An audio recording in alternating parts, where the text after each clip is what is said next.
Karena kemarin kita sudah review Core i5 12400F, yaitu Alder Lake murah yang ada di harga 2,8 jutaan, rasanya nggak afdol kalau kita nggak review juga adeknya yang ada di harga 1,8 jutaan, yaitu Core i3 12100F.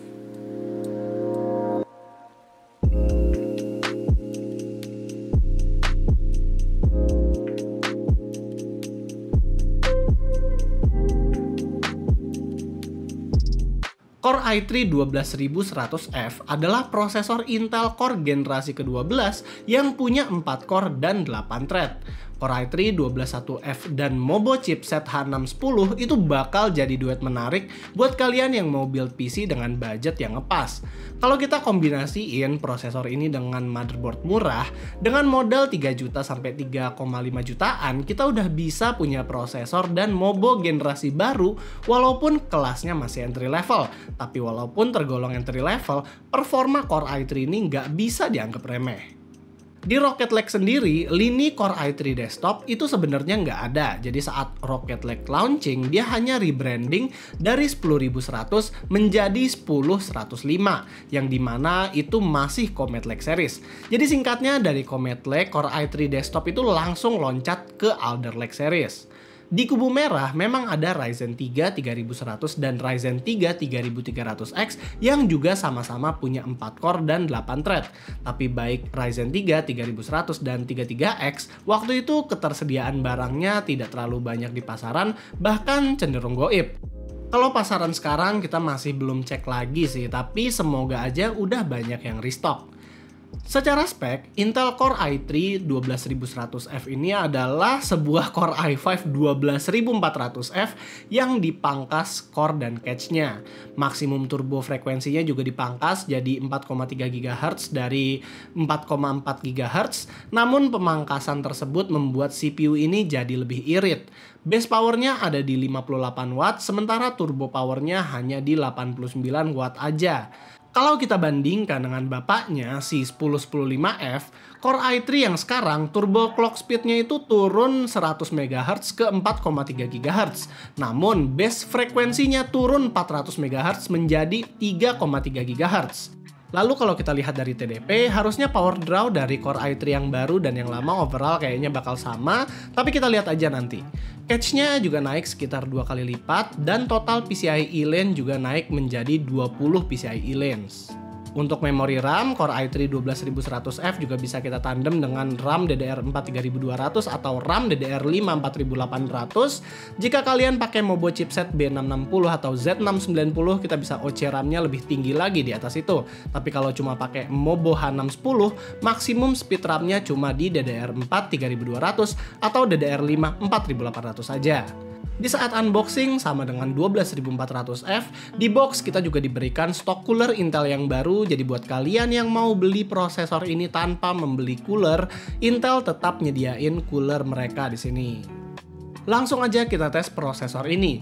Di pengetesan kali ini kita akan menggunakan Mobo Z690 ROG Maximus Hero, RAM Corsair Dominator RGB 32GB DDR5, cooler Corsair H170i Elite LCD 360mm, dibarengi dengan thermal paste Arctic MX4. Dan juga untuk VGA-nya kita akan menggunakan RTX 3060 Strix dari ROG.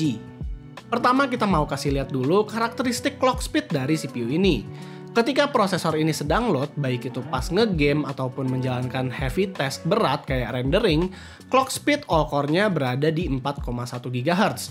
Clock segini lebih tinggi daripada all core-nya si 12400F sekitar 100 MHz. Dan 4,3 GHz yang tertera pada spec sheet-nya, ini maksudnya adalah kecepatan maksimum pada single core-nya.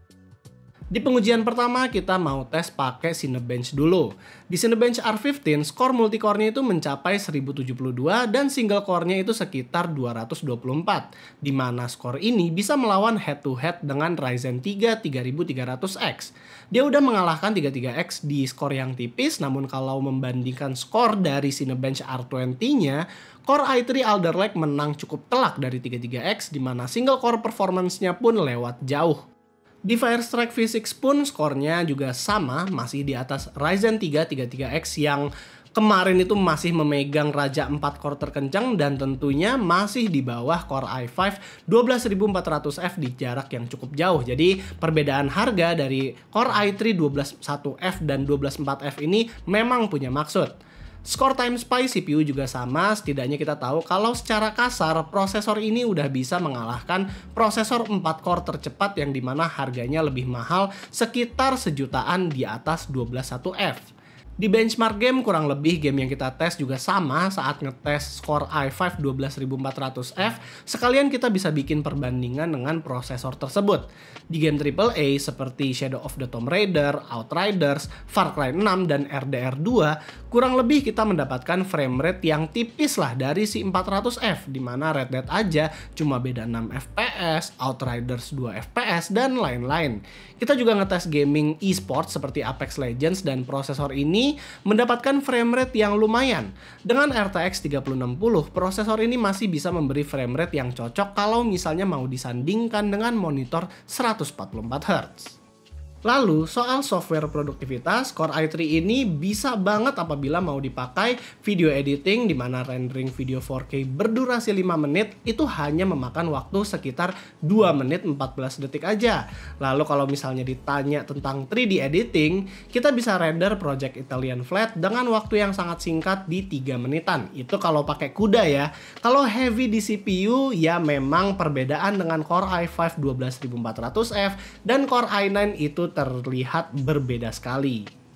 Oke, cukup ngomongin benchmarknya, bagaimana dengan suhunya?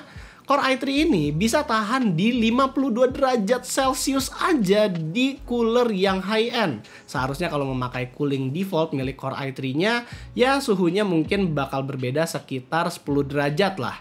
Namun ya maaf kita nggak sempat tes pakai stok coolingnya karena balik lagi karena keterbatasan waktu. Nah kalau ditanya soal konsumsi dayanya, lagi-lagi Alder Lake ngasih kita surprise dengan konsumsi daya yang jauh lebih rendah dari spesifikasi. Full loadnya kita hanya mendapat sekitar 60 watt aja di peak performance dan average-nya itu sekitar 58 watt di HW Info. Tergolong rendah loh ini konsumsi dayanya. Jadi kita tadi udah lihat kalau CPU-nya bisa punya konsumsi daya sekitar 55 watt di HW Info. Tapi di sini kita akan lihat lagi di wattmeter apakah daya tersebut itu bakal benar. Di sini kita lihat saat kondisi idle dayanya itu sekitar 96 watt, kadang-kadang 97 98. Mungkin bisa dibilang ini 100 watt lah. Sekarang kita akan coba untuk ngerender project Blender yang heavy di CPU dan kita akan ngelihat pertambahan dayanya itu jadi berapa. Kita coba di sini render image. Terus kita lihat di sini di HW Info daya dari CPU-nya udah mulai naik jadi 43. Nah, di sini harusnya makin lama makin bertambah jadi 100. Kalau misalnya memang benar dia harusnya nanti jadi 150 watt. Ini lagi jalan 152. Ya, ternyata benar sesuai dengan yang ada di HW Info. Dayanya saat di sini tuh 56 watt ditambah sama yang tadi 96 watt ya sekitar 152 watt. Ternyata yang CPU package power yang ada di HW Info ini kurang lebih datanya cukup akurat. Jadi kesimpulannya, Core i3 12100F bakal menjadi idola baru di kelas entry level. Gak heran lah kalau prosesor ini disebut-sebut sebagai prosesor 4 core terkencang bahkan oleh Alpha Jonathan sendiri. Dengan Mobo chipset H610, keduanya bakal menjadi duet maut yang bahkan belum ada saingannya. Baik di gaming ataupun rendering, Core i3 12100F ini unggul segalanya atas Ryzen 3 3100 yang bahkan harga dan keberadaannya juga nggak begitu jelas. Paling kita tinggal nunggu aja Mobo dengan chipset H610 udah banyak keluar, terutama yang harganya di bawah 1,5 jutaan. Next, kayaknya gue mau bikin video build PC dengan Core i3 12100F ini dan juga Mobo chipset H610 yang tentunya dengan harga yang kere-hore.